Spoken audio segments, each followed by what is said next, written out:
to finding calm in the chaos. I am Denise Sith, and this is my podcast.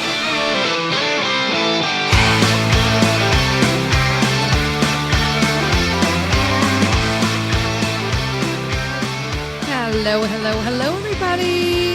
Happy Saturday. Welcome to another episode of Finding Calm in the Chaos. I'm Denise. You know who I am. Anyway, how are you, my friends? I haven't decided whether or not I'm going to call these Coffee Talker anymore, so I'm just going to do episodes, and I'm working on a bunch of format changes that'll come into play. So I'm doing this is like my tests. November and December are the test months to just kind of, tweak it out a little bit, do what I got to do. How are you all post-election? Wowzer. So obviously, I'm someone who goes into the election knowing that you can be a loser, right? I'll be honest with you. So I used to be a Democrat when I was younger. And then I learned that you need to really start looking at platforms. And then I voted Libertarian for a while. And then I decided, you know what? I need something that's a little bit more like in align with my personal faiths. I think that you just grow into a party. I'm not someone, I don't like the parties at all. For me, I just kind of vote now for what I think aligns for my values and morals and for my family. And that's how everybody should vote. I'm going to talk about voting a little bit here. I think it's super important. And I think in this last election, a lot of people took that seriously. And how amazing was that this country stepped up and used their God-given constitutional rights to vote and have their voice heard. And unfortunately, some people didn't get their voice heard. I did not get my voice heard in the last election, but such is life. There's always a loser. And we had 4 years with the current administration that, I will be honest with you guys. I'm not happy with anything the current administration has done. However, we are in a position financially where we were not impacted at all. But I know so many people who were. And it just made me sad to watch all the people that I know and I love who are affected and can barely afford to live right now. And there's more things than that, but sometimes when things don't change, you need another change. And so here we go again, right? Number 47, going into another, 4 years of Trump. He didn't do us wrong the last. I know a lot of people would disagree with that, but I always think that if you can take the emotions out of the candidates and you pick what is right by you and not by what your echo chamber or what you're being told to do is, and you look at all the facts, then you'll make the right choice. I would love a woman president one day, but our choice was not the right choice. And so I'm glad that did not win. And a lot of that comes to me. I felt like a lot of that came into play of her character. If you're unaware of who I'm talking about, if you're abroad, because I do know my podcast is international. But Harris, Kamala Harris, she didn't even come out to kind of like say, hey, it looks like we're not doing too good, but I'm going to wait till the morning. No, she sent somebody out to do that for them, for her, I should say. And then just kind of like shut the lights off and left everybody there. And in all honesty, I think it's because they consider their voters pawns.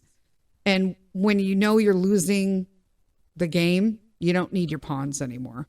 And that's sad, but unfortunately true. We'll see where this goes. There's a lot of fixing that needs to be done. There's a lot of, trust and stuff. I pray because I don't want, he's already had 2 assassination attempts on his life. And that's what happens when people get worried about keeping liberties in check. versus being a world order. I said it. Yeah, I said it. So that's all I wanted to say was what a historical election for those of you who are not in the United States. We had a bunch of states that normally vote a certain way that turned to vote another way. And that is quite historical. To win our electoral college by such a large amount and at the same time win the popular vote. So a lot of people don't understand how U.S. elections work. So there are multiple parties, but the two big ones are the Democrats and the Republicans. They are blue and red, respectively, the colors. And there are normally the same old blue states, normally the same old red states, and then a few that everybody fights over, and we hope that somebody wins, right? Your candidate. Each state is worth a certain amount of electoral votes. So, for instance, I believe Pennsylvania is 19 electoral votes. California is, I believe, 54, 53 is a lot. Okay, it's a lot. I do not think they should award that many electoral votes to California, but it is what it is. Both of those states are usually blue, and this time California was split, but because the populous cities of Los Angeles, San Diego, and San Francisco have a majority of their citizens present, they voted blue, so the state is still blue. And in Pennsylvania, there was a fight out, and for the first time in a while, it was red. And usually if you get Pennsylvania, you will get the election. So Pennsylvania is usually blue. It went red. Bunch of states that were blue that went red. Georgia, North Carolina, Arizona, Nevada, Michigan, Wisconsin. Huge, huge upsets. For the Democrats, of course. But what a historical election to have that many states win that predominantly so quickly right off the bat. And at the same time, they also count the popular vote, meaning how many. So even if the Electoral College shows that one candidate wins, another candidate could have more votes. I know it sounds strange. It just is what it is. And so it looks like Trump won the both populist and electoral votes. So there's that. Hopefully we get some sanity back, some respect. The little statistic that a friend and I were talking about earlier today was that right now they were saying that 70% of all men currently in the United States that are of service age, meaning if we went to war, they would be part of the percentage that went to war in this country, that would serve the country. 70% of them are unfit for service. I don't know about you guys, that scares the shit out of me. Personally, I'm going to lighten up the mood here, but in all honesty, personally, I think that we shouldn't be worried about that. I think we still have an entire Generation X women, okay, who are moms that are pre or postmenopausal, and we'll go to fucking war. I'm all in. Just tell me where to go. You don't have to feed me. I'll just pick shit off of a plate. That's what I do now. So why not? Why not? I'm sure I have thousands and thousands of Gen X women who would be on board with me. What else is going on, you guys? Listen, hockey season has started. I know we already had like our first game and all that kind of stuff, but I'm super psyched because we have a really good team locally. So we are located in Illinois. So of course there's Chicago Blackhawks. That's technically the NHL team. I personally am a huge hockey fan, so I follow players, both European, Canadian, all over the place, right? I cover them all. And, but The NHL usually has affiliates that are kind of like a step down, and that's called the American Hockey League. And we are season ticket holders for our American Hockey League. We have 2 teams in our area, which is crazy, but we have the Chicago Wolves, which are the affiliate team. Their affiliate is the Carolina Hurricanes, and then I know Chicago Wolves, you think they're the Chicago Blackhawks, but they're not. And they never have been. And then the Chicago Blackhawks NHL or AHL affiliate is the team that we have a season ticket holder, our season ticket holders for. And that's the Rockford Ice Hogs. Now, our affiliate owns us, which comes with tons of benefits. Okay. We get cool special jerseys that they'll play, and then they'll raffle them off and sign them for charity and stuff. I think that's awesome. Okay. But one of the things that we just currently did is so we got half season. So a half season is 20 games. A full season is 40. I can't make 40 games with a kid during the holidays and stuff and with school. It's just, we're too busy. But I will tell you that we found the 20 games are enough. Okay. And then we watch the rest at home because we can watch the games at home. So, but we picked all the best games that we wanted to and with what teams and blah, blah, blah. They're usually on the weekends or on Friday or on Sunday. We're good to go. Right. However, we have people who just bought the 2 seats next to us, and super annoying. And I think I touched this on Wednesday's episode. They kept getting in an up and down, up and down, up and down, up and down. It's like mid-game. And so there's a hockey rule. I don't know if this applies to other sports because I don't do other sports. However, apparently, so during a hockey game, when the puck is in play, you should not be getting out of your seat. If you are out of your seat and you've went to the bathroom or you went to concessions and you're waiting to come down to your seat, you will be stopped by an usher if the puck is in play. And then you're not allowed to go to your seat until a whistle is blown or there's a timeout, right? So the play has to stop. And then they'll open up the gate thing and everybody rushes down to their seats and then you go there. These people got up every 15 minutes to just come back 10 minutes later double fisting $2 Miller Lights. I'm like, stop it right now. Are you here to drink or are you here to watch hockey? Because I'm here to watch hockey and you're getting on my nerves. Like, stop. And then we have 3 guys behind us. They're harmless. They're nice. They've never been rude. We've chit-chatted before. However, one of the guys that comes over imbibes every time. He's shit-faced. And he's not mean. He's not whatever. But like, it's more of a, he talks like he's drunk. And I guess growing up, you know, as an adult child of an alcoholic, it annoys me. I have zero tolerance for drunk people, including myself. I mean, I don't drink anymore for a reason, you know what I'm saying? But I don't have any tolerance for drunk people. And so you've got our mascot, who's a pig by the name of Hammy. I can't make this up. You gotta make things fun, man. So Hammy will have his little drum and his, little stick, and he'll, you'll hear, and everyone goes, "Let's go Hogs," right? Which coincidentally sounds just like "Let's go Hawks." Hawks, Hogs. Coincidence? I say not.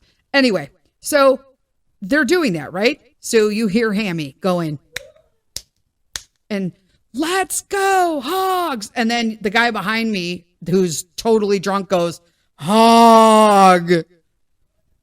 And everyone's going, "Let's go Hogs, Hog." And I'm like, nope, I cannot do this for the rest of the season.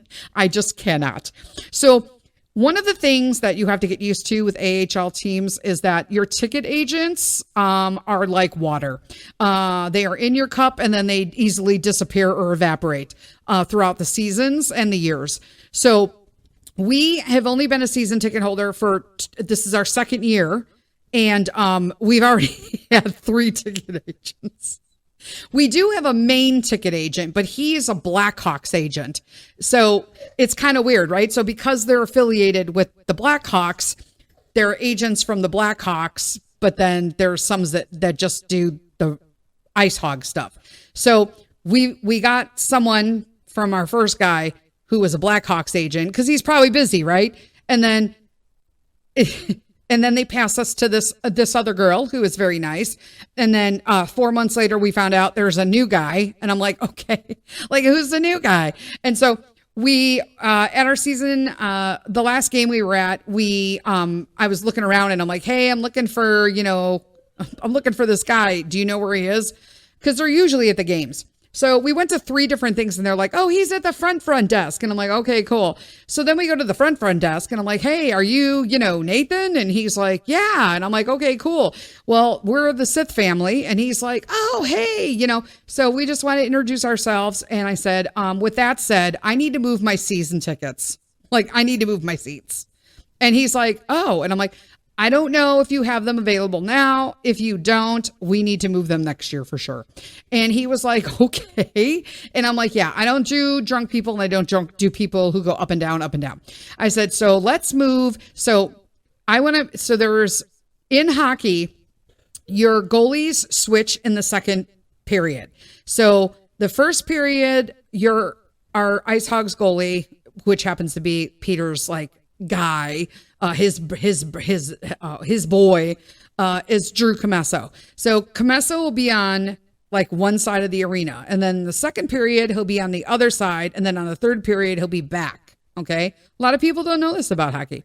So normally if you sit away from where the home goalie is predominantly, your seats are a little bit cheaper. And we're on the main floor. So I don't want to be on ice because it's harder for Peter. I love being on ice, right? Like on glass. Because if you're on the boards, you can see everything. It's like a lot of action. But if you're not used to following the puck during a game, it could be a little confusing. So, being that close. So I sat up like mid section. So like maybe 10, 11 rows up. It gives Peter a little height above the ice and he could see where the puck is at all times, unless they're right on the boards in front of you. So I intentionally picked these seats so he could look down the ice at Drew Comesso, right? And then he would see him in the second period by us. We are on the tunnel side. So that means that's where our boys come in and out. And it's also where they would set up like ours is the big like hammy head and the boys fly on, skate under it to come out for the opener. The opening routine. So I said, I need to be on the other side of the ice. I'll pay more. Section 101, 102. I like J and it has to be a 1, 2, 3 because I need to be at the end. I don't like being in the middle. No, that's too claustrophobic for me. And I go potty like, no. So it's close to the better restaurant. It's close to like the bathrooms and everything on the end of the arena, so that nobody's ever usually down there and there's never a wait for anything. So I'm like, sweet, that's what I want. It was only wound up being like $6 per game for like the upgrade. And I'm like, yeah, I'll take the upgrade. So that's all set. So our next game will be with the upgraded seats, which are today at 7 p.m. We're playing the Wild. So that's the Minnesota team. So I'm like, yay, that'll be awesome. So that was that. So we upgraded our seats. And so now I'm happy and Peter will love it because he'll be able to see all the boys as they come out. And now he'll be able to see everybody coming out to do the acts. All the period intermissions are usually at that side of the ice. So there's that. So there you go. I upgraded my seats. We did all that. What else is going on health-wise? Okay, listen, people, y'all need to pray for me because this is what's happening. I am on a mission right now. My sole mission is to learn how to decrease my stress and anxiety 100%. I know people are like, you can't do that 100%, Denise. No, I need to. Okay? Because it is ravaging my body. Like, I can't worry about Peter. I can't worry about Mr. Sith. I cannot worry about these dogs. I cannot worry about things that I need to get to. worry about things I cannot get to. I cannot worry about what is for dinner, lunch, breakfast, tomorrow, yesterday, the car. I can't worry about any of this nonsense anymore because at 55, my body has said, no, Denise, we're not doing this. I refuse. And so I have to listen to my body and start healing myself literally from the inside out, because that is the only thing. This inflammation that just is constant is from my inability to be able to let things go. And I have worked so hard on this, you guys. Like I am like, it is my life passion right now, giving shit to God. I'm just saying. And he knows. And look, I was going to stop cursing, and I've cursed 3 times in this episode, I think, so far. It might be 4. I don't remember. But everybody I've said that I've talked to about trying to stop to curse has all pretty much laughed in my face. I'm like, wait, are you laughing because you feel like that's something that's like not worthy of giving up?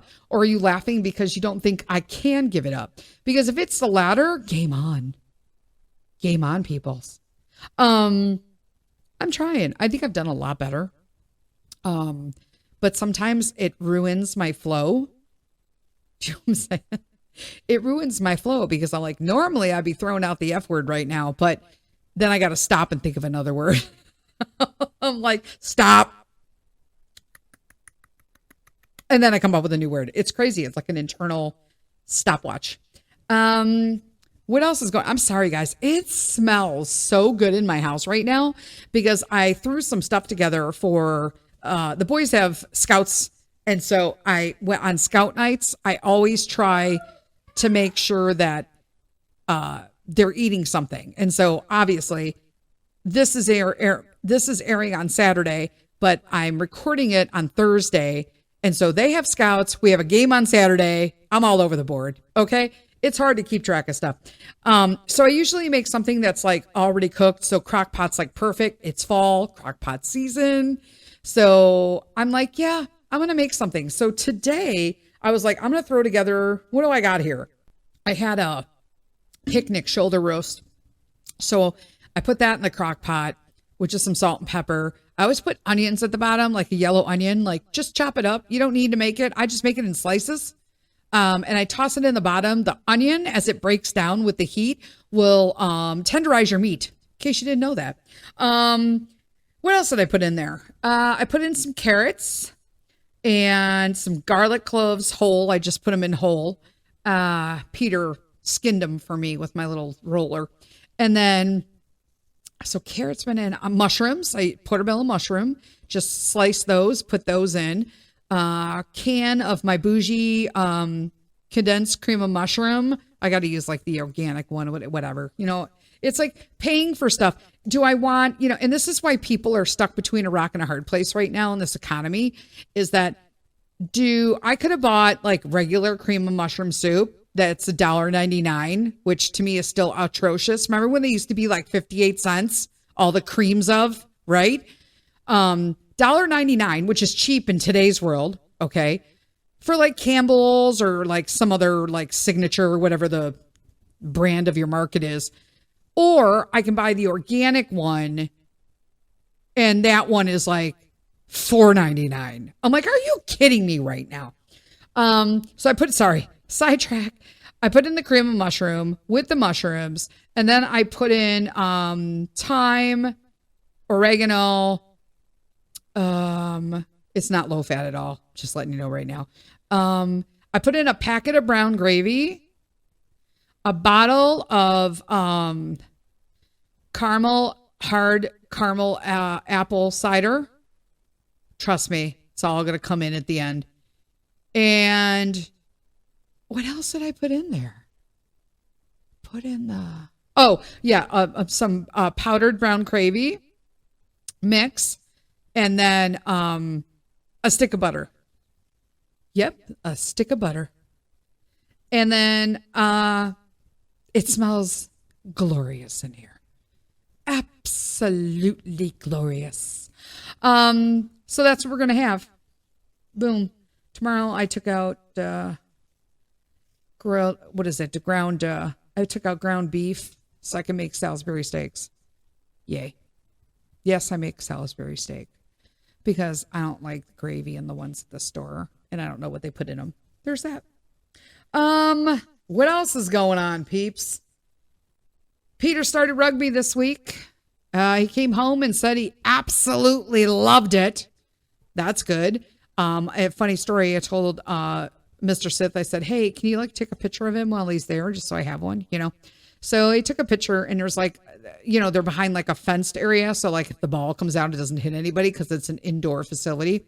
And he takes a picture, and it looks like they're in a fenced gate area, like they're dogs. And I'm like, okay, let me be a little bit more specific. Do you have to do this with your husbands? Because I do. So I'm like, okay, thanks for the pictures, right? Because I'm decreasing stress. Thanks for the pictures. But could you get one with me without the whole cage? And so he's like, sure, whatever, right? So he sends me another picture 5 minutes later, and it's a picture of Peter standing there behind one of those tackle dummies, and he's picking his nose. And here's me. Wow. All the pictures you send me, this is what I get. I'll take the cage. Thank you. Drive through. I'm like, really? What's going on? Come on. But you know what? I started telling him when we were on vacation and stuff to please take pictures of me so that I look like I was present and not just be the party planner for everybody in my family.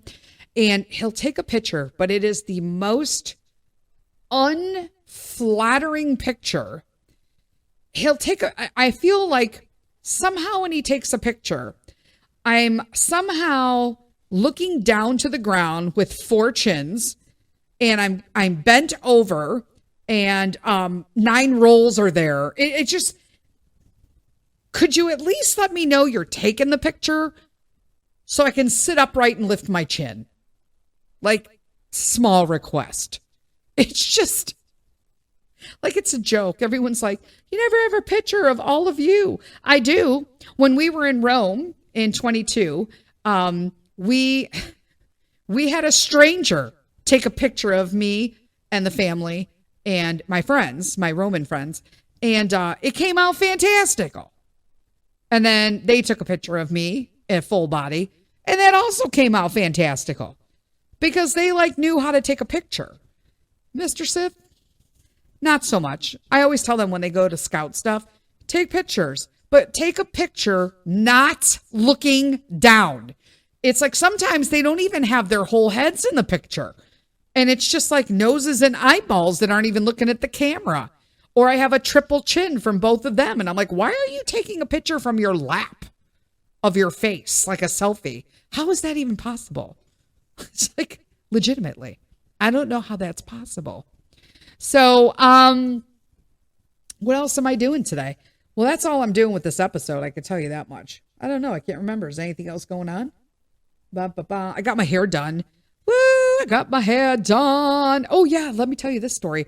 Crazy. You guys are going to be like, what the hell? And I'm going to be like, I'm telling it anyway. You know why? Because it's my podcast. Anyway. So it's, I'm learning a lot of patience and learning to just let stuff go. Okay. So I go get my hair cut Friday, just a trim. I love this length. And I told her, hey, I know you love the blonde, but fall's coming. And last year I made you do all the red stuff. And she hates it. I think most hairstylists or professionals do not like red unless they're a redhead. But I was like, yeah, I'm not going to do that this year. But can you just darken it warmly? Just a little bit at a time. And so she's like, oh yeah, I'm going to put in some caramels and some chocolate. And I'm like, cool. It was literally called milk chocolate. And I'm like, cool. So she did all my hair and it always looks fabulous. She does a great time because I only get highlights and lowlights, you guys. She does not do a full head on me because I want to retain my hair. Okay. And I don't want bleaching and I don't want a full head because then you get really bad roots. She never does my roots, but they always look like they blend because of these highlights and lowlights. That's what happens what you get when you have a great colorist. So they're never cheap. I'm warning you now, but Totally worth it. So she's coloring my hair. We're doing all that. And I happen to be like looking over. She's in those like style suites. So everybody has like their own like business within a building. And so she's got her own room, and then somebody across the street, across the hall from her does something else. And so one of the stall across from her is cosmetic tattooing and like eyebrows and tinting and stuff like that. And I had read that this girl was like really good. And so I'm like, hey, so is she like really good? I've always wanted eyeliner. Just not eyeliner, just like a natural one at the base. So it looks like you have mascara on. And I always worry because I have autoimmune. Like, is that going to trigger that? I mean, I got a tattoo. That's not like, you know what I mean? I did okay with that, but it is my eyeball. You know what I'm saying? So, well, it's my eyelid, but still. So I'm like, whatever. So I'm looking and I'm like, that name sounds familiar. So I pull it up and I'm looking at the girl's picture and I'm like, man, she looks familiar, but I have no idea who this girl is. So I'm sitting there, she's doing my hair, you know, whatever. Pete's with us because, of course, you know, he's out of school, so he has to come on all my appointments with me again. So he's just on his tablet doing his thing. And all of a sudden, like, it hit me like a ton of bricks. I'm like, wait, I do know that girl. So I'm like, wait, you the girl across from here. I'm 100% sure. I got to text my husband. And so I text Mr. Sith and I'm like, hey, look at this website. Is this girl like the girl? And it was his sister. So Mr. Sith has a sister. Long story short, we don't speak. We haven't spoke basically since our marriage. She came to our wedding. That was pretty much it after that. She has said some pretty harsh things about us prior to our marriage and has asked Mr. Sith to basically make a decision between, long story short, like her or me. And at that point, we were already engaged. So he chose me. But she sent me an email once that was, I still have, always have the receipts, peeps. That basically stated that I shouldn't marry her brother because I'm older than him. I can't give him kids. And I've had cancer and he deserves more. And I just thought to myself, what? Like, what kind of woman writes another woman who's a cancer survivor that you shouldn't marry my brother because you're old and you can't have kids because you had cancer? And I just thought, what? And as you can tell, we've been married for 13, going on 14 years next year, and dating for 15. So altogether, we've been together for 15 years. We'll be married for 14 years in March. And not only did I have a kid, but I gave them the heir to the throne because Mr. Sith is the last name male in his family. And now Peter is. So boom shakalak. And no, she has never met my son. Most recently, Mr. Sith and his sister have started not talking, but discussing affairs around their mother. And I'm okay with that. We've invited her multiple times to have a relationship with us, and she has refused. So there's that.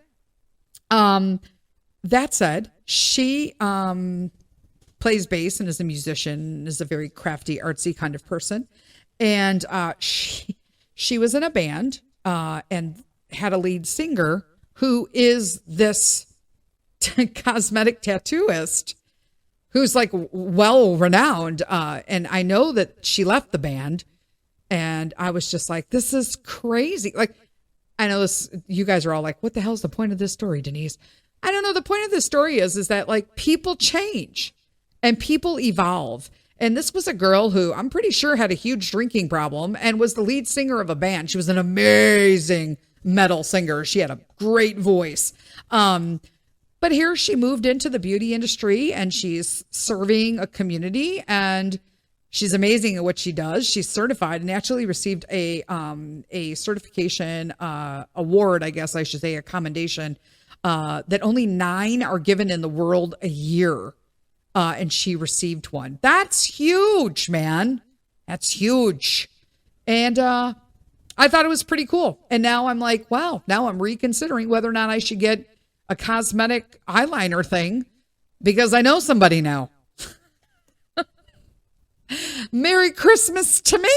That would be kind of cool though before I go to Europe, because then all I got to do is like put on mascara and leave the house with some primer. You know what I'm saying? When I mean primer, I mean a Gen X primer. I have this like primer, moisturizer / sunblock that takes the redness away, but also protects my skin and moisturizes it. And I'm like, yeah, because I don't like to wear makeup when I'm on vacation either, because, you know, melty. I don't like that. I'm on vacation. The hell I want to wear makeup for?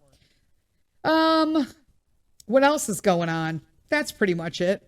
So lead with kindness, my friends, and lean into God. I'll see you on Wednesday. Bye.